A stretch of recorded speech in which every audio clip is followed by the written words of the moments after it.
धरने का छठा दिन और आदिवासियों के अधिकार दिवस का जो पर्व है, वो पर्व हम आज इतनी तादाद के अंदर इकट्ठा होकर के आज मना रहे हैं। आप सभी को इतनी तपती धूप के अंदर और गर्म करती है तो भी आप बैठे हुए हो। इससे यह साबित होता है कि कहीं न कहीं विधायक के साथ में जैसे शोषण अत्याचार हो रहा है, उनके साथ जो दरिंदगी हो रही है, आप भाइयों के साथ में भी हर रोज हो रही है। आज एक प्रतिनिधि जो जनता के द्वारा एक तरफा बहुमत देकर के अगर उनको जिता करके विधानसभा भेजा है, और जो पुरानी जो पार्टियां हैं, कांग्रेस बीजेपी जो पार्टियां हैं, वो पार्टी इस राजनीति को, इस शासन को अपनी घर की खेती समझती है। अपनी घर की खेती को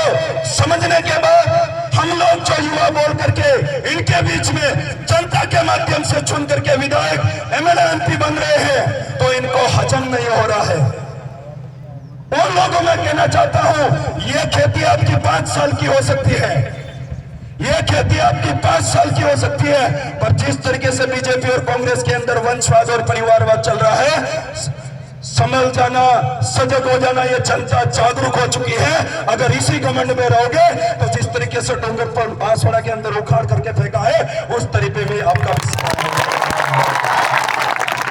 हमारा विधायक पड़ोसी विधानसभा से जो भाई है वो बैठे हुए हैं,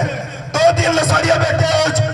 4 दिन यहाँ हो चुके हैं। आज तक भी प्रशासन ये कहता है कि पहला डेलीगेशन कुछ हो रहा है।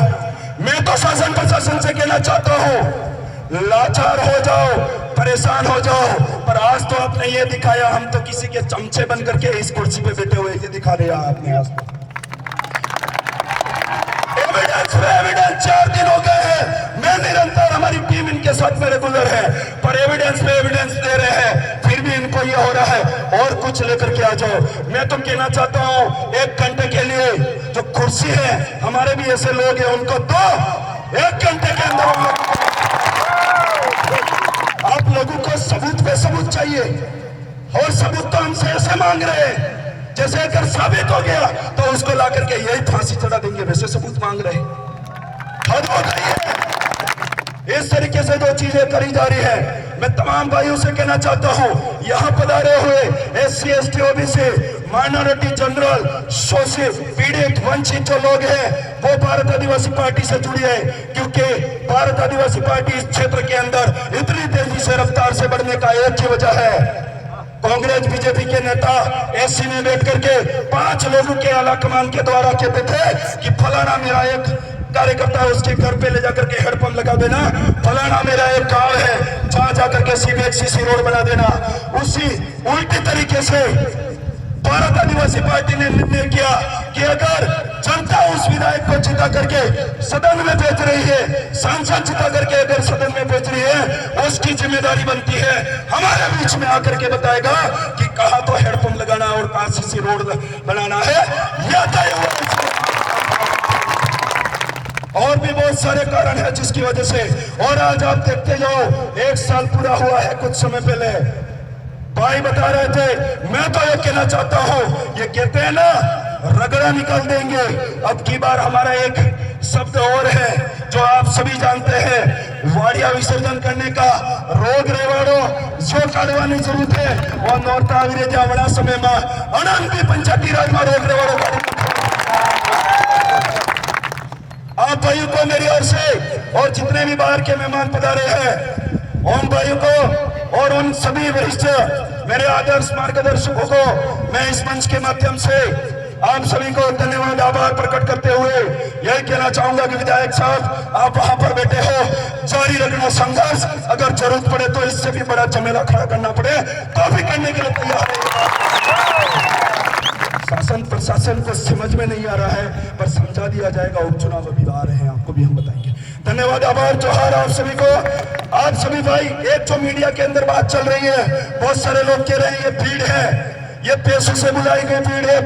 गाड़ियां भर के बुलाई गई भीड़ है। मैं कह रहा हूं यहाँ पर जितने भी लोग बैठे हुए हैं उनका हक अधिकारों का शोषण हुआ है, अत्याचार हुआ है। वो लोग स्वयं अपने हक अधिकारों की आवाज को बुलंद करने के तरीके से यहाँ पर पहुंचे हुए हैं। और हमारे बीच में डूंगरपुर बांसवाड़ा के जो हमारे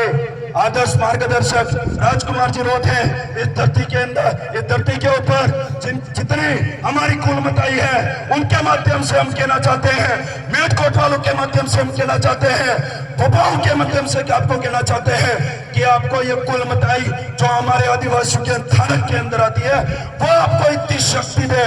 कि कम से कम एक रट्टू तोता जो बना हुआ है उसको सदन में भी दबोचने का काम आप करें।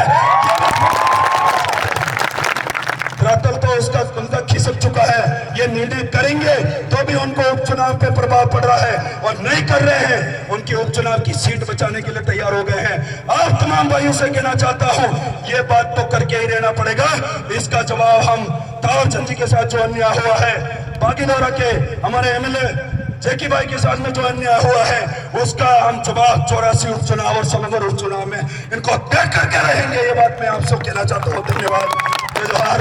जय आदिवासी, जय भारत, जय संविधान। खूब खूब जोहार। जीतू भाई कटाया साहब को मैं बता देना चाहता हूं कि इस समासा में पहली बार ऐसा हुआ है, क्योंकि